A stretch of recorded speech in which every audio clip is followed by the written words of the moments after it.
సహోదరులు సహోదరిలో మీ జీవితంలో మిమ్మల్ని తిరస్కరించే వాళ్ళు ఉంటారు, చిన్న చూపు చూసే వాళ్ళు ఉంటారు. చదువుకుంటున్న నిన్ను చూసా చదివేల బోర్డు చదువులు, వానాకాలం చదువులు అని చెప్పేసి నీ చదువులని నిన్ను చిన్న చూపు చూసి హేళన చేసేవాళ్ళు ఉంటారు. నువ్వు చేసే చిన్న ఉద్యోగాన్ని చూసి నీ ఉద్యోగాన్ని హేళన చేసేవాళ్ళు ఉంటారు. నీకున్న ఆత్మీయతను బట్టి హేళన చేసేవాళ్ళు ఉంటారు. నీ వ్యక్తిత్వాన్ని బట్టి హేళన చేసేవాళ్ళు ఉంటారు. సరిగా నువ్వు మాట్లాడలేవని, మాట తీరు బాగుండదని, నత్తిగా మాట్లాడతావని, నీ మాట తీరును బట్టో, నీ రూపురేఖలను బట్టో, నీ చదువును బట్టో, నీకున్న పేదరికాన్ని బట్టో తిరస్కరించే వాళ్ళు ఉంటారు, హేళన చేసే వాళ్ళు ఉంటారు.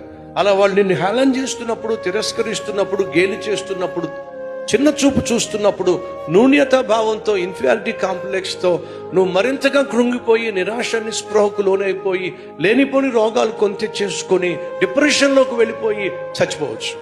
లేదా ఎవరైతే నిన్ను తిరస్కరించారో, చిన్న చూపు చూశారో, వారు సిగ్గుతో తల దించుకునే విధంగా దేవుని సహాయంతో ఉన్నతమైన స్థితికి నువ్వు రావచ్చు.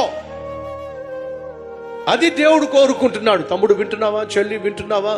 ఈరోజు ఈ మాట దేవుడు నీకే చెప్తున్నాడు.